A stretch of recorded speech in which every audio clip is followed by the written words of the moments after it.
రాష్ట్రంలో కొత్త ప్రభుత్వాలు ఏర్పడినాయి. దేశంలో నరేంద్ర మోడీ మూడోసారి అధికారంలోకి రావడం జరిగింది. ఈ రాష్ట్రంలో చంద్రబాబు నాయుడు అధికారంలోకి రావడం జరిగింది.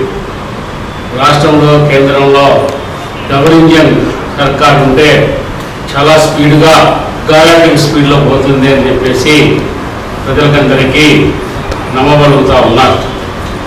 కానీ గతంలో నరేంద్ర మోడీ 2 సార్లు దాదాపు 10 సంవత్సరాలు అధికారం వెలగబెట్టి ఈ దేశంలో ఉన్నటువంటి కార్మిక వర్గాన్ని అంతా కూడా నట్టేట ముంచడం జరిగింది.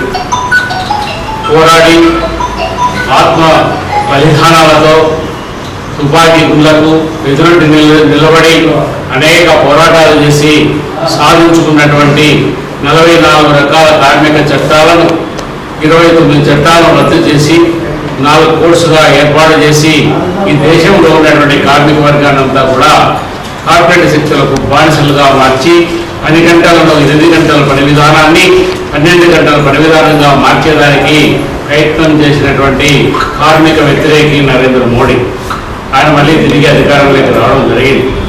ఈ దేశంలో ఉన్నటువంటి అనేక పెద్ద సంస్థలన్నింటినీ కూడా స్వాతంత్రం తర్వాత భారతదేశ కార్మిక వర్గం ప్రజలు కలిసి నిర్మించుకున్నటువంటి సాధించుకున్నటువంటి అభివృద్ధి చేసుకున్నటువంటి లక్షలాది కోట్ల రూపాయల పరిశ్రమలన్నింటినీ కూడా ఈరోజు అప్పనంగా ప్రైవేటు వ్యక్తులకు కార్పొరేట్ శక్తులకు అమ్మేసి సామాజిక న్యాయాన్ని కూడా తుంగలో దొక్కినటువంటి దుర్మార్గుడు నరేంద్ర మోడీ.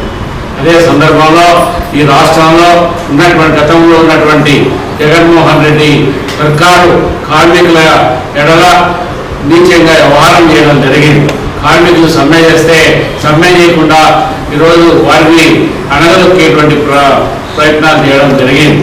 అనేక రకాల కార్మికులు సమ్మె చేసిన సందర్భంలో వారిని నిరంకుశంగా అణచివేయడమే కాకుండా వారి ఎడల క్రూరంగా వ్యవహారం చేయడం జరిగింది. అదేవిధంగా 5 సంవత్సరాలు కార్మిక బోర్డు లేకుండా చేసినటువంటి పరిస్థితి. ఇప్పుడు అధికారంలోకి వచ్చిన చంద్రబాబు నాయుడు అనేక రకాల వాగ్దానాలు చేయడం జరిగింది. గతంలో చంద్రబాబు నాయుడు కూడా పరిపాలన చేశాడు ఈ రాష్ట్రాన్ని. గతంలో చంద్రబాబు నాయుడు పరిపాలన చేసినప్పుడు కూడా కార్మిక వర్గం అనేక ఇబ్బందులు పడింది, అనేక బాధలు పడింది, అనేక రకాల జీతాల కోసం పోరాటాలు చేయాల్సిన పరిస్థితి వచ్చింది. ఆ సందర్భంలో కూడా కార్మిక వర్గాన్ని చంద్రబాబు నాయుడు కూడా నిరంకుశంగా అణచివేయడం జరిగింది. ఇప్పుడైనా కానీ కొత్తగా వచ్చినటువంటి చంద్రబాబు నాయుడు నేను మారిన మనిషిని అని